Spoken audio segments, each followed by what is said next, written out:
A small bit of background before I begin. I used to work as an engineer for the Navy, primarily in developing new and innovative materials that could be used for various purposes. At one time, I was tasked with creating a new diving suit that could be used in both shallow and deep waters. Previous designs have all had their flaws, but I shall not bore you with those details. Essentially, one of the biggest problems is the difficulty of creating a suit that will keep the wearer alive in the intense pressures of the ocean deep, and yet still be light enough to maneuver around in. After many years of hard research and testing, I and my team designed a suitable prototype which seemed to fulfill the brief. Using innovative technology, the pressure and temperature inside the suit could be regulated so as the wearer would not be killed. Of course, until you have actually tested the technology, these are mere words. And as the prototype suit had been designed to my specifications, I was the one that was to give it a test run. It would be very easy and safe to perform such a test run in a controlled environment, such as the huge water tank we had at our disposal. But as such equipment was planned to be used in the actual ocean, I made the decision that it should be tested in the actual ocean. And so it was. Within the next week, I found myself in the middle of the ocean, being lowered down into the water. The suit itself was fairly bulky to accommodate the equipment that keeps the wearer alive. However, it was also flexible, made from a thin yet durable plastic material that allowed for full articulation. And so the test began. In most shallow waters, it performed reasonably well. Even with the flexible material, it was rather cumbersome. Most of the equipment was suited on the back, the wearer essentially carrying it like a backpack. This was hard to get used to, but eventually, I coped reasonably well. I reported back using my in-suit radio and described my findings thus far. Then it was time to go deeper, and so I did. Down and down and down I went, the sun's light becoming even more gradual. I soon had to switch on my headlamp, literally a strong light attached to the helmet. Down even deeper I went, down into the ocean deep. Soon, my headlamp was the only light source. I was further than the sun's rays could penetrate, and then I reached the ocean floor. Unfortunately, my landing on the rocky floor was not smooth, and I jolted quite painfully as I did. Through some loose connection or something, the jolt immediately put my light out. I was there, on the ocean floor, in total, complete pitch blackness.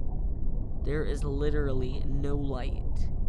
It is not as if your eyes slowly adjust. It is totally devoid of any light. I waited a few moments to see if my headlamp would spring back into life, but it did not.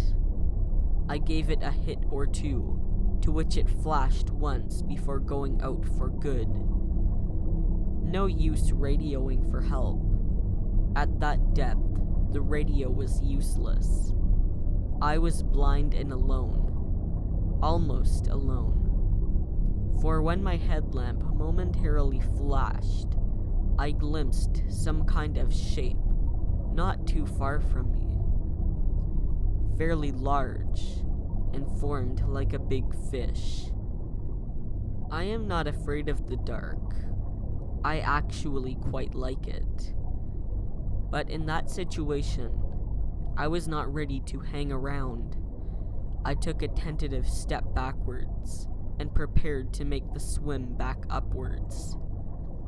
As I took a sort of half jump up, I touched something with my hand, which then seemed to jerk away.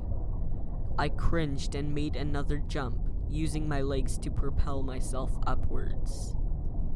A moment or two later, I brushed past something else, which felt long and thin. I propelled harder. Something clinked against the glass of my visor. I jerked away and almost drifted onto my back. I propelled upwards again and then regained my balance. Still totally black, I slowly climbed higher. Then, somewhere quite close to me, I saw a small glowing orb. It danced around a bit. As it came slightly nearer, I saw its partially illuminated face, some kind of small anglerfish.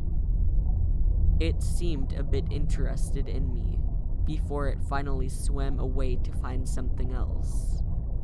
It was complete darkness again.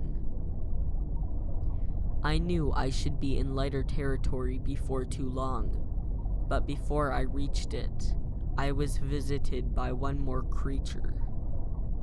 As I was moving, I became aware of something swimming next to me, matching my speed and movements. I then felt something touch my arm, which I promptly shook off. I picked up speed. I was touched more times around my body, and at one point gripped rather tightly on the arm. The blackness was now no longer total. The light was beginning to permeate the waters. I could still not make anything out entirely, but I came more aware of the size and shape of my visitor.